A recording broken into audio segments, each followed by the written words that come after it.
Great, thank you. Thank you everyone for coming. I know it's the Friday before spring break. It's late in the day on Friday, so I appreciate to see people here. I think it's going to be fun. I'm going to try to get through some slides and then save some time at the end for any questions. I'd be happy to answer any questions anyone has. So this is my talk, Balancing Riders and Drivers in Real Time Around the World at Uber. So this was something that I worked on directly, and I thought it was really fun and interesting problem. So I'm glad to be able to share some stuff about it. This is what I'll be talking about. First of all, just introduce a little bit of context about me, and then talk about Uber a little bit. I know everyone's familiar with Uber, but I want to kind of frame the discussion and the perspective that I had there. And talk a little bit about why Uber does dynamic pricing, especially when it's so unpopular sometimes. And then go into how you can design and then build a dynamic pricing system. And then maybe share a little bit of color on what it was actually like to work there.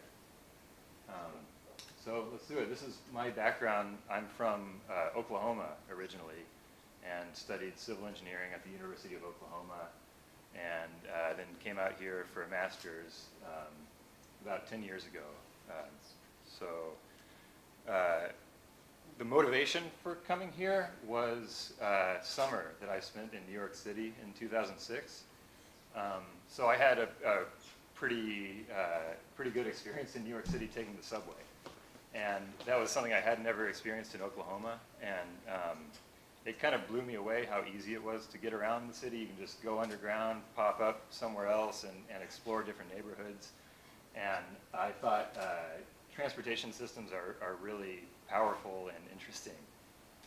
And then I also started talking to people back in Oklahoma and realized how much everyone hates their commute, hates traffic, and how many problems we just put up with as a society with transportation. And so then I kind of had a picture that looked something like this in my head of how I thought the world should work, you know, with all kinds of shared vehicles, lots of different transportation modes. I'm sure many people in the room share the same vision for transportation. Furthermore, there was no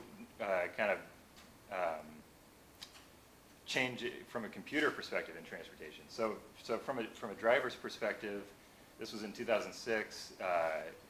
Cell phones, smartphones were just coming out. A lot of industries were really changing rapidly. Meanwhile, transportation, driving a car looked largely the same as it did 20 or 30 years ago.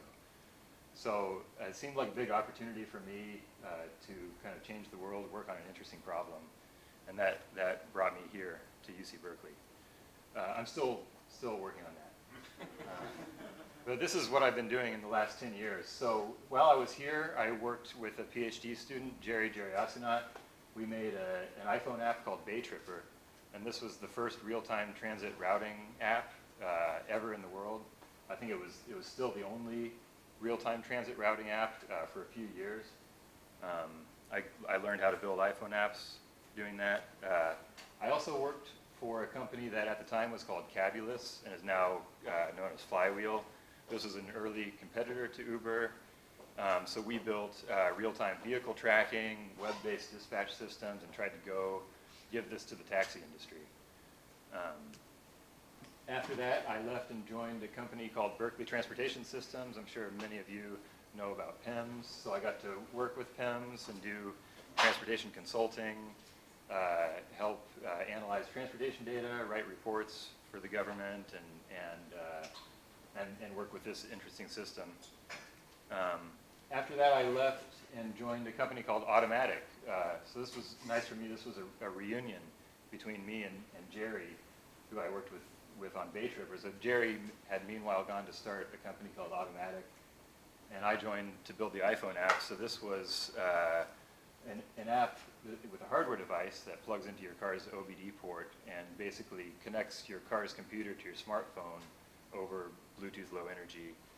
It's like a Fitbit for your car, sort of. After that, I joined Uber, and I was at Uber for 4 years. That's what the rest of the talk is about. I did leave Uber about a year ago, and since then I've spent a little bit of my time doing some business consulting for various transportation technology companies, and I've spent more of my time actually doing construction for Habitat for Humanity.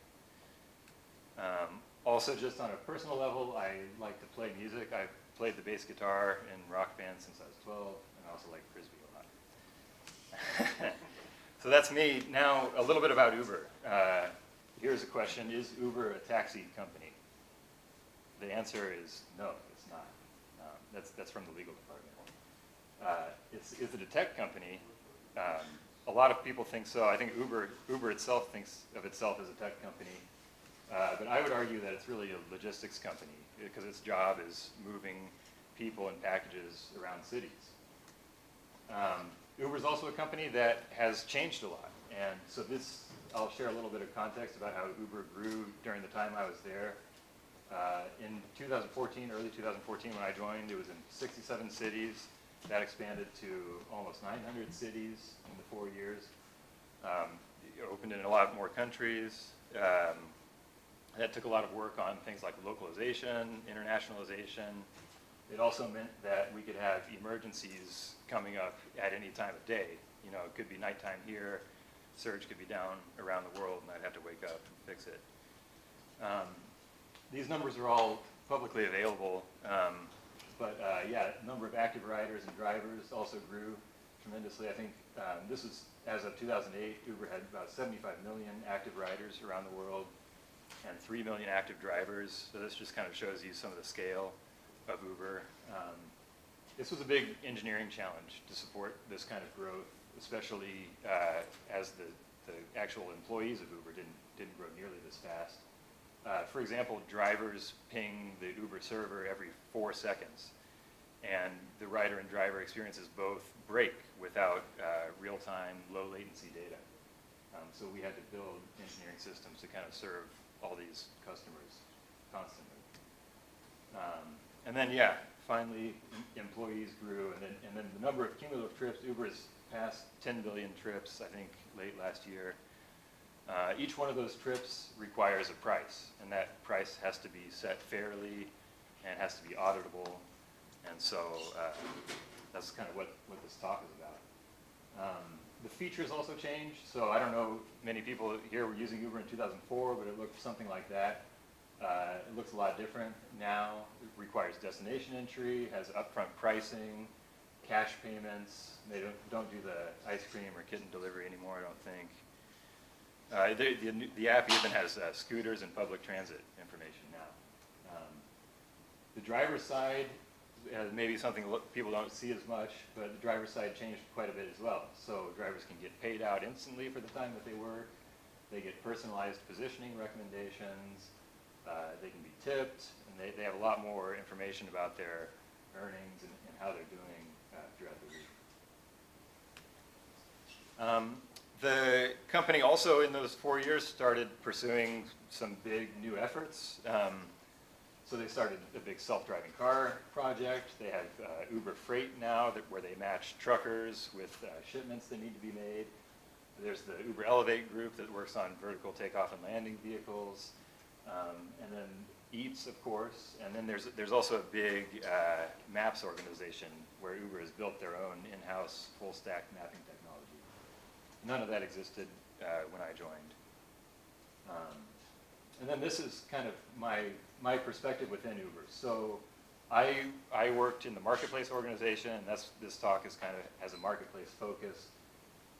That marketplace organization is kind of where the rider and driver orgs come together. So the goal of the marketplace organization is to try to efficiently utilize all the drivers and riders that are currently signed up with Uber. So it's not about going and finding new drivers or anything like that, but actually dispatching drivers to a trip request, doing dynamic pricing, driver positioning, real-time promotions. And then also important to know there's a big maps organization that does things like ETAs and routing that supports a lot of this work as well. So this is what I worked on specifically at Uber. When I started, I was the lead engineer on surge pricing and did that for about 2 years or so. My job there was to make sure we were setting a fair price to support innovation in the surge algorithm, so we could update the algorithm, update things like spatial granularity that Uber surges at. And the main thing I spent most of my time on was just keeping the system running. Try to not have too many outages. After that, Uber kind of started a driver positioning team after that. And I became the lead engineer for that. The motivation there was that Surge alone wasn't really enough to position drivers and doesn't give drivers a very good experience on its own. And so we wanted to build kind of a richer driver experience, including things like airports, events. There's restricted areas, places where drivers are legally not allowed to drive that we wanted to be able to display to them, as well as real-time incentives. So I was a back-end engineer working on that. And then finally, still within the marketplace organization, I changed away from engineering to product management and started working on marketplace data. So this is all the raw data as well as processed metrics on top of that data that powers things like surge pricing, as well as dashboards that people throughout the company would use to understand how a given city is running, or if there are reliability problems in a city, things like that. I worked on those data systems. So that's kind of the Uber perspective for this talk. You know, Uber is also known, is kind of infamously known as doing dynamic pricing. And that hasn't always been popular. So why do they do that? Well, I'll answer the question with a question, which is, what is the most important attribute of a transportation mode? There are probably a lot of opinions in this room on that. Could be things like low travel time, low waiting time, low cost, efficiency, you know, if it's environmentally efficient, things like that. But I would argue the most important attribute is reliability. So if you think about that, 95% reliability seems like a pretty good achievement. But even at that reliability, that means you're late to work one day a month. And so, you know, would you really use the transportation mode that results in you being late to a meeting once a month? This is Uber's motto, everyone's private driver. Actually, that was their old motto. Their motto changed in February of 2006 to transportation as reliable as running water. So that kind of underscores the importance that Uber places on reliability. It's right there in their motto. And knowing that Uber operates kind of a marketplace between riders and drivers, you may think that that marketplace could be kind of self-balancing. You know, as more riders come online, that means more earnings opportunities for drivers. More drivers would then come online to fill those earnings opportunities, and the system would kind of automatically balance itself. It's just kind of a driver information issue. If drivers know there are more riders out there, then they would come online and go serve that demand. And it did work that way for a few years in the early days of Uber. Uber employees would go on and tell drivers, more riders are coming online, why don't you go over there and serve those trips? But there are a lot of extreme cases where that really breaks down. So this is one that Uber thinks about a lot. This is trying to illustrate the morning commute from the Marina District to the Financial District in San Francisco.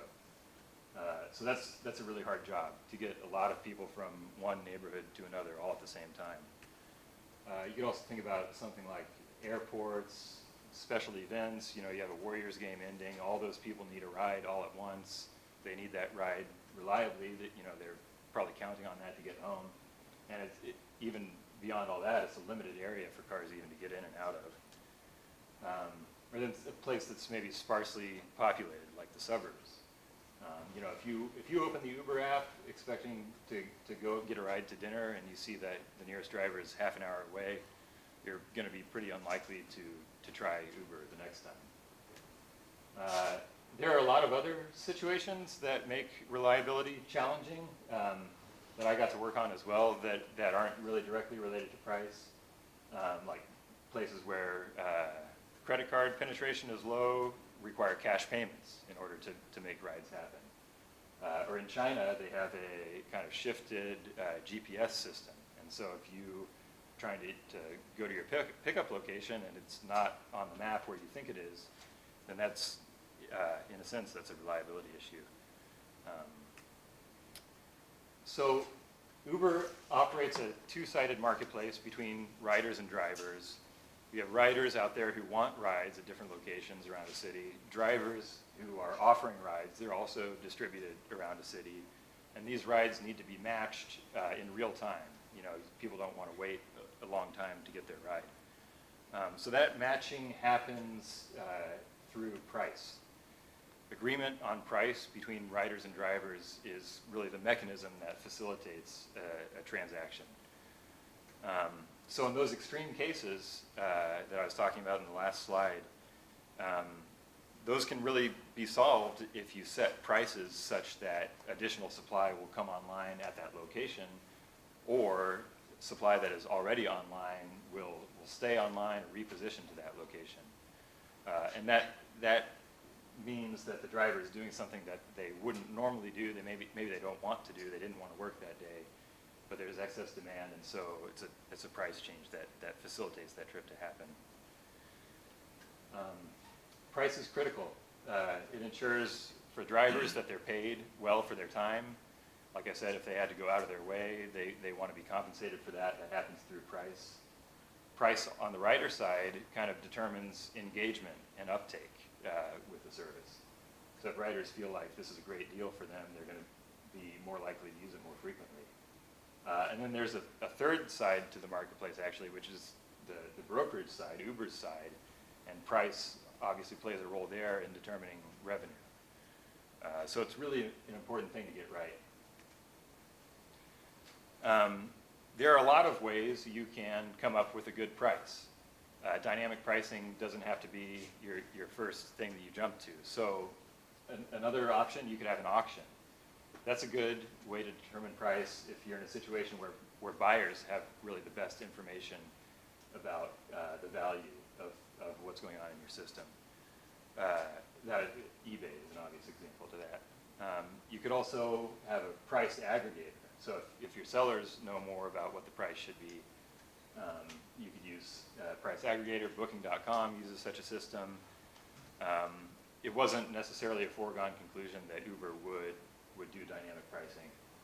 And these examples may seem a little bit esoteric to transportation systems, but actually there have been ride-sharing platforms that use both of those. So this is BidRide.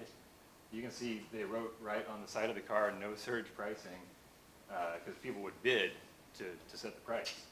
And then on the right is Sidecar, which was a ride-sharing app for a long time. And they, at a certain point, they changed to a price aggregator model where they gave drivers the power to set their own prices for routes. I don't believe that either of these companies are still in existence. So if you should use an auction, if riders have better information, or a price aggregator if drivers have better information, this is what I think you should do if the marketplace has the best information, which is the case for Uber, which is to do dynamic pricing. So Uber has by far better information about what's going on in the system than either riders or drivers do. Riders and drivers both see the entire transportation system from their own first-person perspective. They have no idea if a lane may be closed across the city, or if a Warriors game is letting out. But Uber, obviously sees everything all at once in real time. And they have data on traffic and events. They also have historical data to model from. And with their obsession on reliability, it makes it a good decision on their part to use dynamic pricing. This is kind of a personal example of why price is critical for reliability. So this is probably the most publicized and well-studied outage that Uber has had. This was in New Year's Eve 2015, and this is an outage that I was responsible for. This was an outage of the surge pricing system when it went down for 26 minutes. The top graph shows the surge multiplier in New York City. The red area is when we had a database failure and surge around the world went to 1.0. And the bottom graph shows the percentage of requests that resulted in a completed trip in New York at that time. And so you can see it plummeted.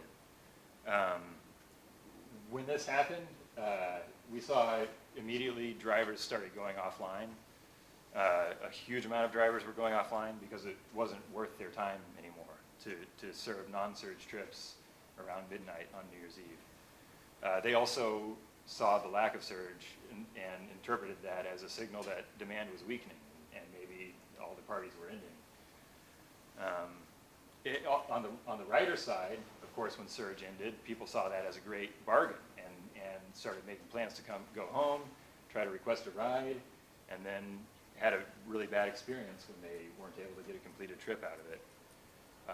So I think this is kind of a good example of why dynamic pricing is essential to Uber's reliability, and that reliability has been essential to Uber's growth. So I hope I've convinced you of the importance of dynamic pricing. The next question then is, how would you design such a system?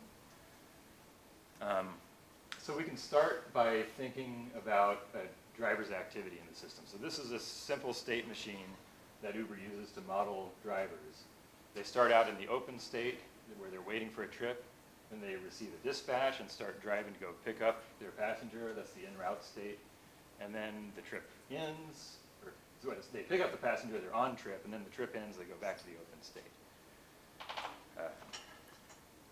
So we can kind of define some terms in this state machine. So you can see the blue area is when a driver is being used by Uber, in a sense. Their time is not open, freely available anymore, they're being utilized. And so we can define utilization for a driver as the percentage of time that they spend en route and on trip compared to their total time.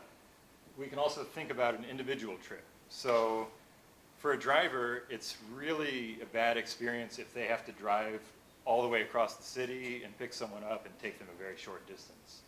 That's a very inefficient trip because the en route time is greater in proportion to the on-trip time. The ideal trip is the opposite of that. A driver drops someone off, another passenger gets right in the car at the same place, and they're on their way making money. The on-trip state is obviously the most valuable state. That's when drivers are making money, that's when a rider is moving around the system. That's the whole point of Uber. So Uber wants to kind of maximize efficiency. So we can move beyond kind of an individual driver or an individual trip and think about the efficiency of the entire marketplace as a whole. And so if you think about that, that would be the utilization of all the drivers in the marketplace, the proportion of drivers that are currently either en route or on a trip, multiplied by the average efficiency of all the trips happening in the marketplace. We had already defined efficiency as on-trip over en-route plus on-trip. So if you just look at the averages of those values for all current trips. And then the last step is just to recognize that en-route is really the same thing as ETA. And at that point, we have what has been a pretty interesting equation for Uber that relates marketplace efficiency to utilization as well as ETA. And Uber also recognized early on that there's a feedback mechanism between efficiency, utilization, and ETA. So I'll show you a little bit about what that looks like. This is the relationship between ETA and utilization. So when Uber looks at their data, what's actually happening in the system, at low levels of utilization, you have a lot of drivers driving around, waiting for a request. The city is well served and ETAs are low. On the other hand, whenever utilization approaches 100, your drivers are all locked up. The system is getting deadlocked. Drivers aren't available to serve new ride requests, and ETAs spike. Around the middle is kind of a wider band, and this is interesting because Uber saw that there are trends in this area around when the city was founded. So it kind of has to do with the road network. Actually, Houston needs about 30% fewer cars than Boston does to serve the same density of demand. So if you have like a nice, efficient grid layout for a city, you need fewer cars. So we have this curve between ETA and utilization. we have this equation that relates marketplace efficiency, utilization, and ETAs. If you plug those in, you get this relationship between efficiency and utilization. And this is very interesting to Uber. This is a kind of a hump-shaped curve. This dot in particular is extremely important. That's where Uber wants to operate as much as possible, because that's where you're getting the most efficient trips. In San Francisco, this dot happens around 68% utilization. And so that is actually a little bit counterintuitive, because that means that you can maximize your efficiency of all the trips in your fleet by keeping a third of your drivers open, is how you'd get the most efficient trips. So on an individual driver level, that means kind of the best case a driver could really hope for is to spend about 60% of their time earning money, a quarter of their time en route to go pick someone up, and maybe 15% of their time driving around waiting for a trip. Left of this blue dot is not a great situation to be in, because it means driver earnings are low. And right of the blue dot is a real nightmare scenario. This is when I would get woken up in the morning or late at night, because that means you're out of cars when you need them the most. You have the most demand in your system, all your cars are locked up, and people can't get a ride. So that's something that Uber wants to avoid desperately. The way they do that is by trying to move the system back up the curve towards that blue dot. By incentivizing supply to come online, raising prices, and also shifting any flexible demand to a later time when the system isn't so heavily utilized.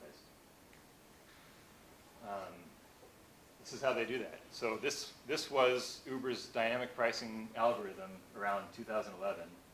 I'm sure a lot of you recognize this. This is a univariate PID loop. So you have your instantaneous utilization, you have a target utilization of 68%, and then you have these components of the PID equation. You have a proportional term that does most of the heavy lifting. That just looks at if you're above your utilization, you should increase prices and move back down. The middle term is called the integral term, and that kind of accounts for how long you have been on the wrong side of that blue dot. So if you've been in a high utilization scenario for some time, you've tried to raise prices, you're not getting back fast enough, you can try a little bit harder. And then the last term is the derivative term, and that accounts kind of for the slope that you're moving at in your utilization. So if utilization is very high, but it's also crashing hard, you don't want to raise prices that much because it's already coming down. So yeah, as I said, this was Uber's dynamic pricing algorithm in 2011. It was used for about 18 months, so it worked kind of surprisingly well. Good things about it, it has kind of low requirements for data latency. It can work fine even if you have a latency of 2 minutes or so. It's also pretty intuitive and easy to explain. It has a fast running time, and it's easy to shard geographically. Cons for it are that there's really no way to integrate information about outside shocks to the system into that model. So if you know a baseball game is happening, there's no term to plug that baseball game into.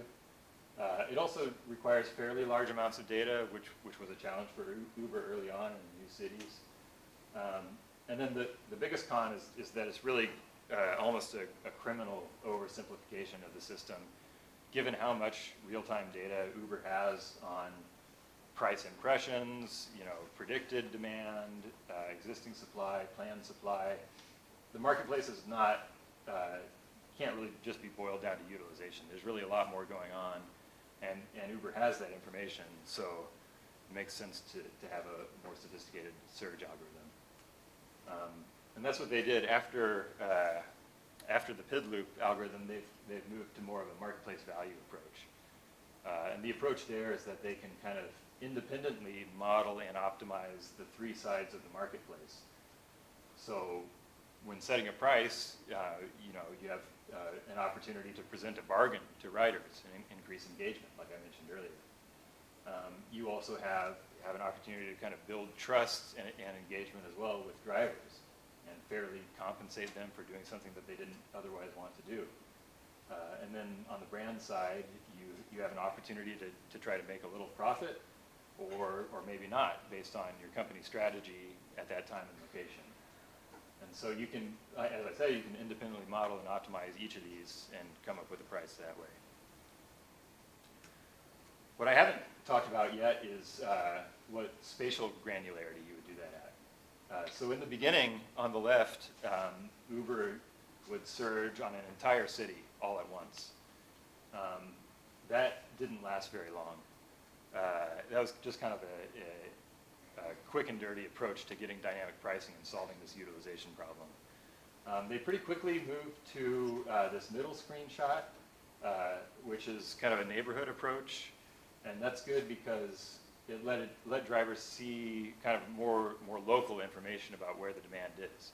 If you're surging an entire city at once, you're not giving any positioning information whatsoever to drivers. You're basically just telling them to come online somewhere. So this middle spatial granularity for surge worked well and was used for probably about a year and a half or 2 years while I was there. But we started experiencing problems with it. The problems were that drivers would cancel trip requests. Riders didn't like that, would complain about it. And trying to find out why, we noticed that there was a pattern to these driver cancellations. And the cancellations would happen around the borders of the geofence. So it actually makes sense, it's in a driver's best interest. If they're in a surge geofence and a trip request is coming from a non-surge geofence, they're actually incentivized to cancel that trip. So it's a bad experience for drivers because in some cases they're penalized for high cancellations. If maybe a driver would accept that trip, would end up getting paid less. It's also a bad experience if you're trying to get a ride in an area close to a surge region that's not surging. Another problem with this is that it still doesn't really solve the issue of locality of demand. So you may be surging in a big suburb geofence or in a downtown geofence, but you still don't know as a driver where demand is highest within that geofence. So a driver may be on the edge of the geofence, not get any trip requests, and they feel cheated by Uber. The last problem I'll mention about these geofences is that they were really expensive to maintain. So earlier I showed the graph of Uber's growth in cities. Each of those cities required new geofences to be drawn. This was a manual process, and it was just expensive to maintain and keep these updated. And it was ugly in a lot of cases too, for something that was driver facing. So the third screenshot is kind of where Uber wound up at my time there, and I worked on this project a lot. This was hexagon surge. So Uber recognized the need for a global standardized grid to apply surge to. This gives you smooth gradients. It clearly demonstrates where the demand is. And Uber actually built and open sourced a library for overlaying this hexagon grid on the world. It's called H3. And they get a lot of questions of why they used hexagons. So I'll go into why. So there are actually only three shapes that you can use to make a grid. These are regular polygonal tiling. So you can use triangles, squares, or hexagons. Uber's requirements for this project were that they needed a grid with good properties around neighbor traversal, because as a logistics company, Uber works with data on drivers that are passing from one cell to another.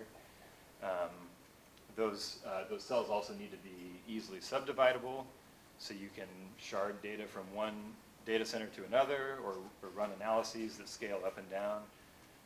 And as a customer-facing product, they should not be distorted at different locations across the Earth.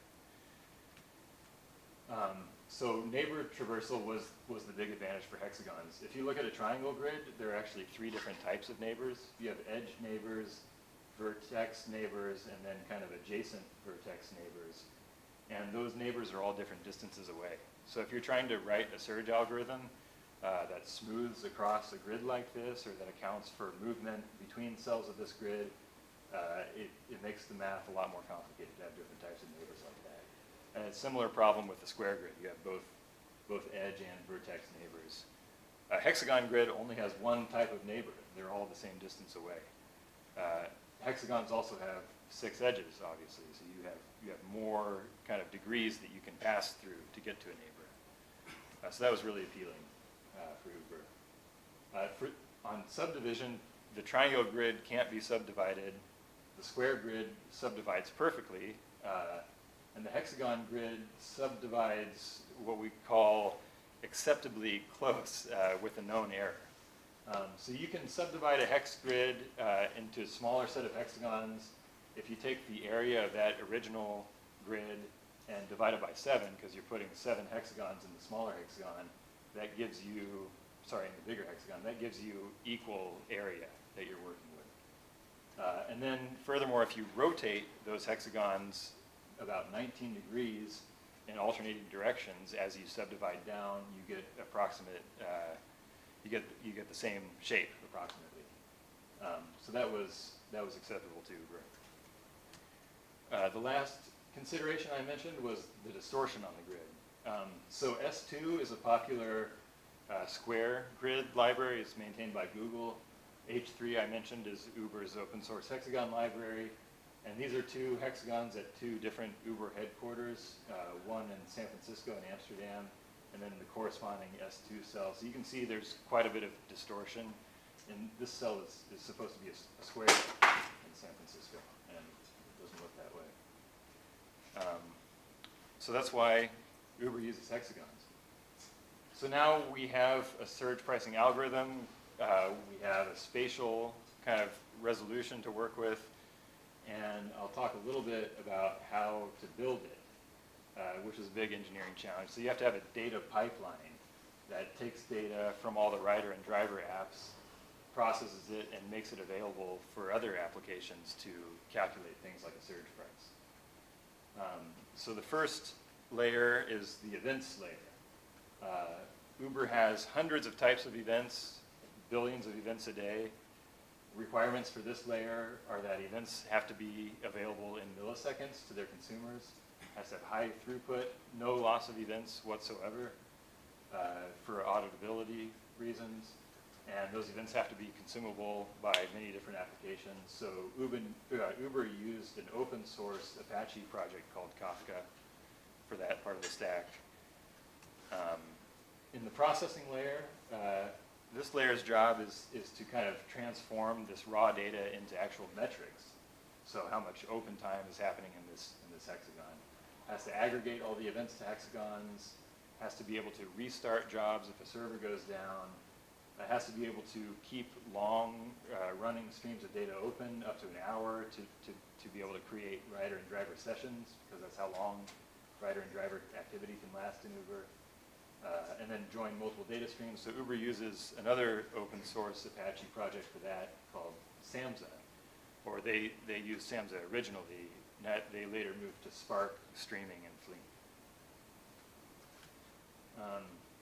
For the storage layer, the requirements for this is that you could do online analytical processing on a single database table at different spatial aggregations. You have to be able to deal with queries on a large amount of data, support raw data, time series, and so there are many different database storage options out there. Uber chose Elasticsearch for this layer. It could have been a relational database, but that would have required multiple indices and would have been a lot harder to scale. A key value store similarly could have been used, but would have required just an explosion in the number of keys in order to aggregate on these hexagons. For the processing layer, so this is whenever you're actually trying to calculate surge, you look at one of those hexagons. In order to smooth it over the neighbors, that's your ring size that you're smoothing across. So for a ring size of 9, there are 331 neighbors that you have to look at raw data from. An average city has about 10,000 hexagons. San Francisco has about 40,000 hexagons. And that means every time you want to update surge, you have to look at data for a little over 3 million hexagons. And Uber built their own custom solution for this layer. It involved parallelized execution and data pipelining.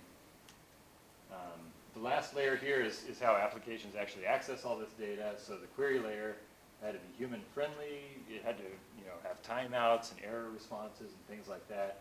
It had to be able to connect to a heterogeneous set of databases. It could be Elasticsearch, Redis for cache data, or Cassandra. And it had to be able to protect those databases. So if someone came along and ran a really expensive query, this layer had to be able to validate that query or throttle it so that the databases wouldn't be overloaded and you wouldn't have another surge outage.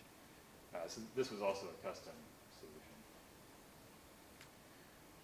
So once you've built a big data processing system like that, you can use it not only to calculate surge, you can use it for all kinds of analytics. And so this is another example of the types of dashboards people use at Uber, where they can look at data throughout the city on a per hexagon basis, aggregated across hexagons, compare different metrics, and view all this information in real time with low latency. So this is what I've gone over, why dynamic pricing is important, and then how to design and build such a system. The last thing, as I promised, I'll talk a little bit about what it was actually like. So it was really a lot of work working there. When I started, I slept in the office several times, working 60 hours a week. I was doing 5 interviews a week. As engineers, we had to spend Halloween and New Year's Eve in the office to keep things running. I'd be woken up many times a month to fix outages, have to write reports on that. But I had a really big amount of impact, especially for a young engineer, and I got to have my fingers in a lot of different areas. There were a lot of overlapping roles. Uber is a very different company now and was already different in 2018. There's a lot more focus on the actual experience of the price. It wasn't just a pure algorithmic approach.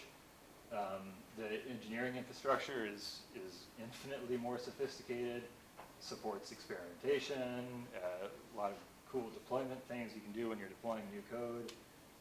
There's an even bigger scale for impact at Uber now because it's grown so much. It has a bigger presence in open source and conferences. But I was still doing about 5 interviews a week at the end of my time there. So with that, that's the end of my slides. I'm happy to take any questions anyone has.